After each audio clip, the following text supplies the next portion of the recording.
नमस्कार, आप सभी का बहुत बहुत स्वागत है हमारे इस वीडियो में। दोस्तों, कल हम लोग 50 क्वेश्चन देखे थे इस सीरीज में और आगे के प्रश्नों को आज हम लोग इस वीडियो में देख लेंगे। साथियों, अगर आप हमारे चैनल पर नए हैं या पुराने हैं तो चैनल को सब्सक्राइब जरूर कर लीजिएगा और वीडियो अच्छा लगे तो लाइक भी किया करिए दोस्तों, और कमेंट में अपना विचार जरूर रखा करिए, ठीक है। अगर मेरे से भी किसी तरह की भूल होती है, बाय द वे मैं भी इंसान हूँ, मैं भी आपके तरह आपके साथ सीख रहे हैं, हम सभी साथी हैं। तो अगर बाय द वे मुझसे भी कोई भूल होती है तो आप कमेंट करके अपना विचार जरूर रखेंगे, ठीक है। तो चलिए आज का इस वीडियो को देखते हैं। श्री गंगाराम का संबंध इनमें से किस घराने से है? तो जो गंगाराम है ये लखनऊ घराने से इनका संबंध है, ठीक है। वाद्य मुख्यतः कितने प्रकार के होते हैं? वाद्य मुख्यतः कितने प्रकार के होते हैं? वाद्य मुख्यतः 4 प्रकार के होते हैं, लेकिन एक विद्वान है नारद, उनके द्वारा मतलब कि जहाँ तक मुझे पता है दोस्तों, उनके द्वारा शायद तीन नाद उनके द्वारा बताया गया है, ठीक है। अगला वीडियो हम लोग अगला क्वेश्चन देखते हैं।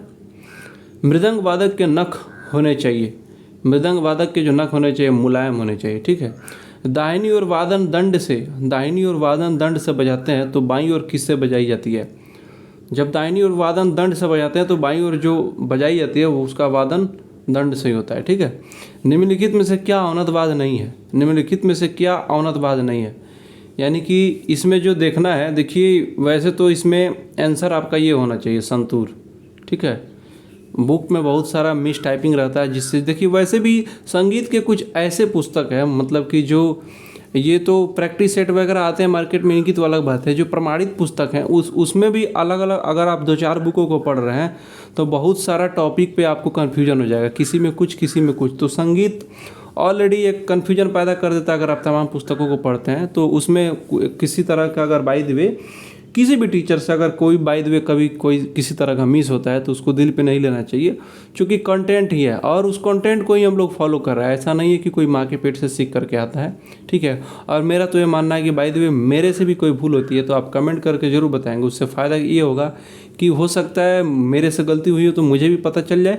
और कुछ साथी ऐसे होते हैं जो किसी क्वेश्चन में डाउट रहता है तो कमेंट जरूर पढ़ते हैं, तो कमेंट में पढ़ करके वो भी अपने आप को करेक्शन कर लेते हैं, ठीक है। अगला क्वेश्चन है, 5 बोलों को एक मात्रा के अंतर्गत रखने को क्या कहते हैं? 5 बोलों को एक मात्रा के अंतर्गत ये कुआड़ी होता है। आड़ी में क्या होता है 3/2 और कुआड़ी में 5/4। तो यही 5 बोलों को एक मात्रा के अंतर्गत रखने को कुआड़ी लय कहते हैं, ठीक है। दोस्तों, आपसे रिक्वेस्ट है कि हमारे इस चैनल को आप सभी अपने साथियों के ग्रुप में ज़रूर इसको प्रमोट करेंगे।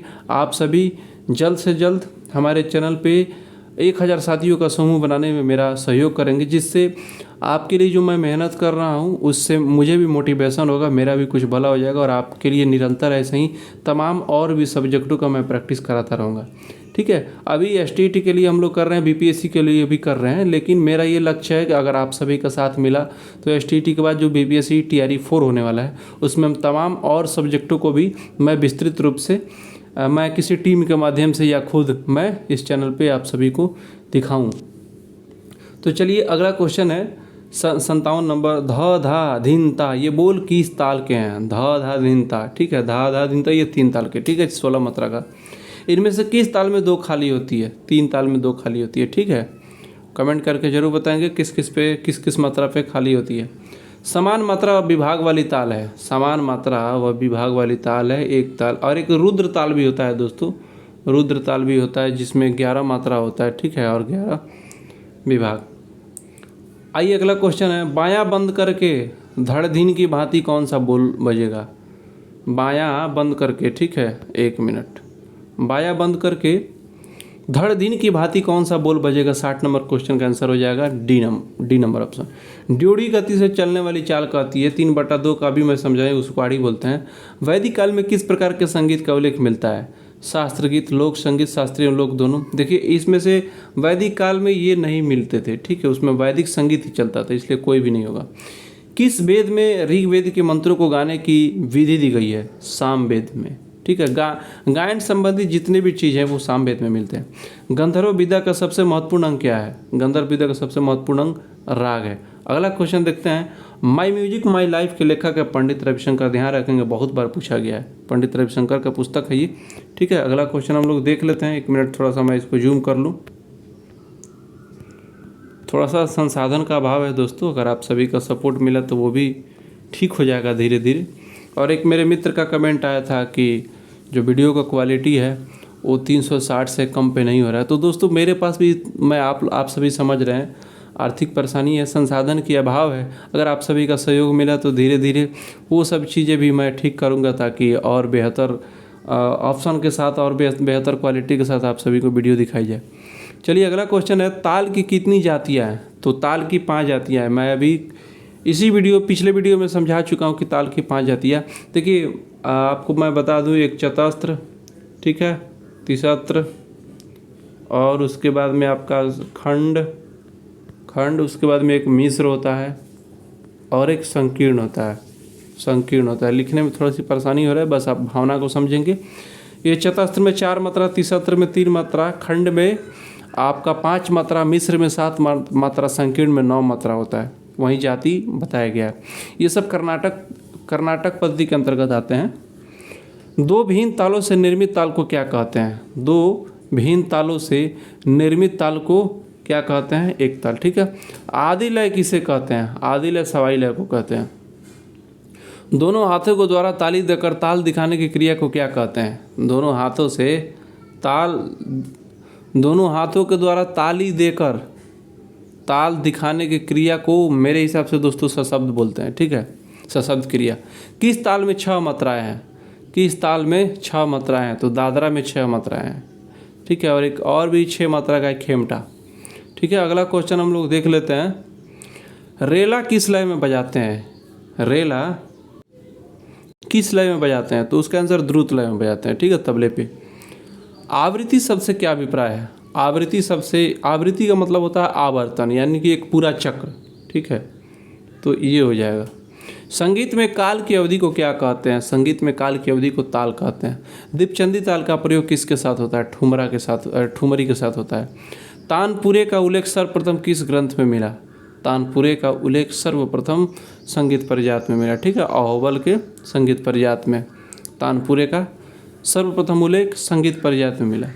तबले की पूड़ी में चमड़े की कितनी परतें होती हैं? तबले की पूड़ी में चमड़े की 2 परतें होती है, ठीक है, ध्यान रखेंगे। ताल की पहली मात्रा को क्या कहते हैं? ताल की पहली मात्रा को खाली कहते हैं। सम निकलने के बाद गीत शुरू हो तो उसे क्या कहते हैं? अनागत। तबले पर बोल बजाने के बाद उन बोलों की गूंज सुनाई दे, उन्हें क्या कहते हैं? खुले बोल। जब तबले पर बोल बजाने के बाद उनकी जब गूंज सुनाई देती है तो उन्हें खुले बोल बोलते हैं।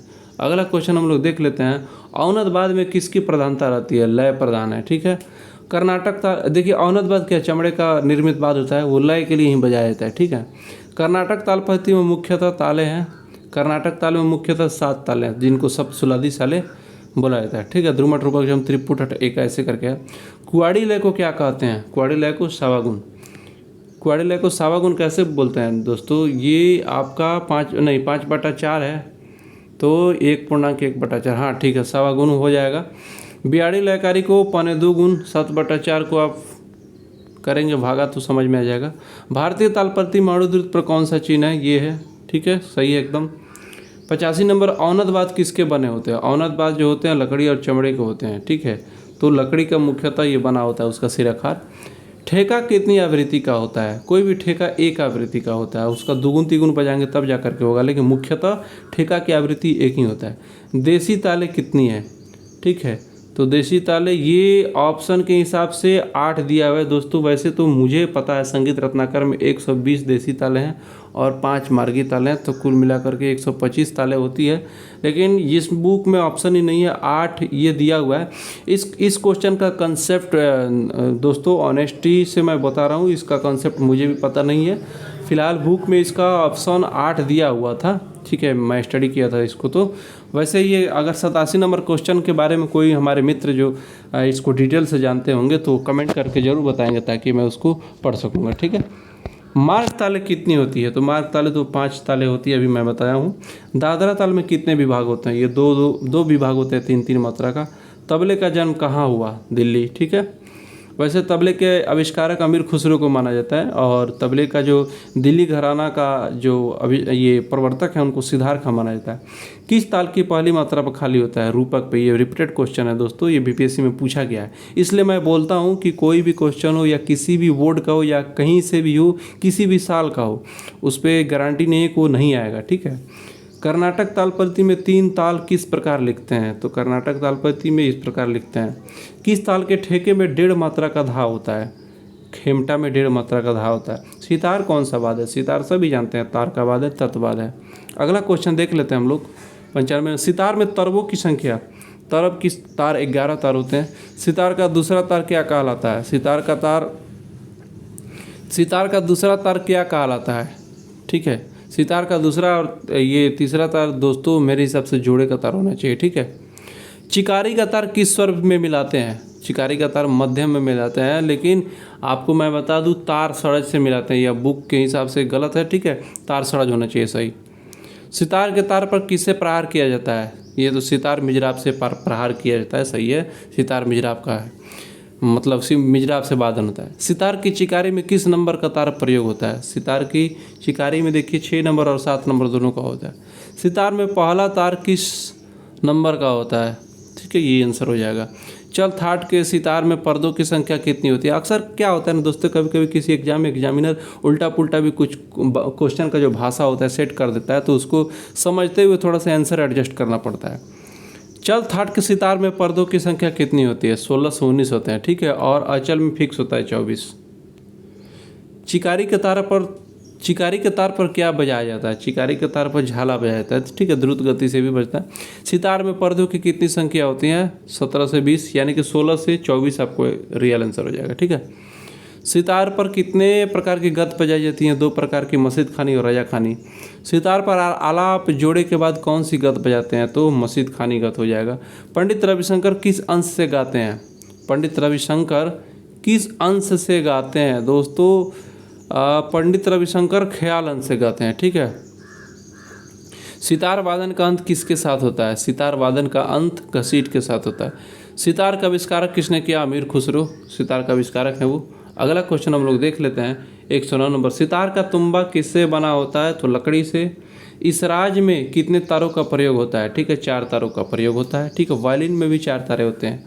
इस राज में कितने पर्दे होते हैं? इस राज में 16 पर्दे होते हैं। इस राज किसके द्वारा बजाया जाता है? गज के। इस राज गजराज, मैं इस ट्रिक को मैं समझा चुका हूँ, ठीक है। इस राज गज के द्वारा बजाया जाता है। पन्नालाल घोष बांसुरी वादक हैं, ठीक है।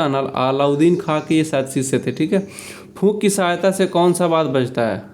फूंक की सहायता से बांसुरी बजता है, ठीक है। वायलिन में कितने तार होते हैं? 4 तार होते हैं, मैं बता चुका हूँ। वायलिन को किसकी सहायता से बजाते हैं? वायलिन छड़ी से बजाते हैं, ठीक है। आप देखे होंगे वायलिन बजाते हुए एक छड़ी रेतते हैं जैसे उसको, ठीक है। उस्ताद बिस्मिल्लाह खां कौन सा वाद्य बजाते थे? शहनाई वादक थे, भारत रत्न इनको मिला था, ठीक है। हरिप्रसाद चौरसिया कौन सा वाद्य बजाते थे? हरिप्रसाद चौरसिया जो है बांसुरी बजाते थे।